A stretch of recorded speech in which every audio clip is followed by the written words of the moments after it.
হে everyone, আশা করছি তোমরা সবাই ভালো আছো।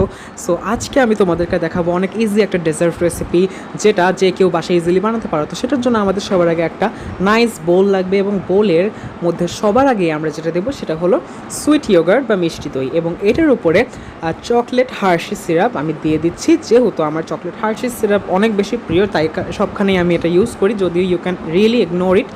অ্যান্ড আফটার দ্যাট আমি 3 ধরনের ফল কেটে রেখেছিলাম, ওটা দিয়ে দিচ্ছি। এটার মধ্যে হানি মেলন আছে, ব্যানানা আছে, আর খুব সুন্দর রেডিশ ওয়াটারমেলন আছে। তো এই 3 ধরনের ফ্রুটই আমার বাসায় ছিল। যদি তোমাদের বাসায় অন্য কোনো ধরনের ফ্রুট থাকে যেমন apples and other kind of fruits, তোমরা ওটাও দিতে পারো। সো আমি এই 3 ধরনের ফ্রুট দিয়ে দেওয়ার পরে যেটা করব, আমি বাজার থেকে পোলারের জাফরান আইসক্রিম কিনে রেখেছিলাম, যেটা অনেক আমার কাছে ভালো লেগেছে। সো সেটা আমি দিয়ে দিব। তো যেহেতু ফ্রিজে ছিল আমার আইসক্রিমটা, সো সেটা একটু হার্ড হয়ে গিয়েছে, যদিও এখানে আমাদের মেল্টেড আইসক্রিমটা দিতে হবে। তো নো প্রবলেম, একটু পরে এটা অটোমেটিক মেল্ট হয়ে যাবে। তো আমি এখানে কিছু পরিমাণ আইসক্রিম দিয়ে দিচ্ছি।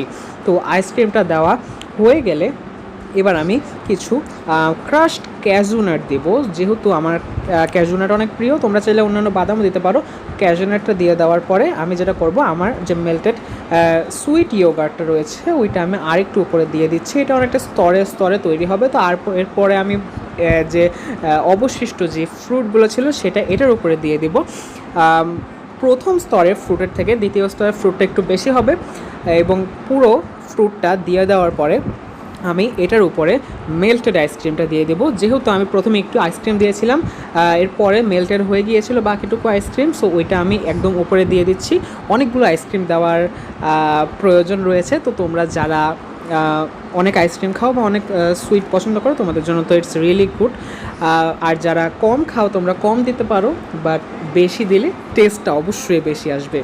So after pouring all the melted ice cream, we are gonna be pouring some Hershey syrup again. As I said, I love Hershey syrup, so I put it almost everywhere. So after pouring the Hershey syrup, the last thing that we have to do is to put some cashew nuts again. So এটা পুরোটা এক ডেকোরেশনের জন্য উপরের বাদামটা, এবং যারা বাদাম খেতে পছন্দ করো না, you can easily ignore it, no problem. So এখন আমি বাদামটা হাতে নিয়ে, অথবা তোমরা চাইলে কাট করেও এটাকে ক্রাশ করে নিতে পারো, এবং উপর দিয়ে বাদামগুলো দিয়ে দিতে পারো। তো এই যে হয়ে গেল তৈরি very easy fruit salad with ice cream, যেটা অনেক বেশি হেলদি এবং অনেক বেশি টেস্টি। So C you.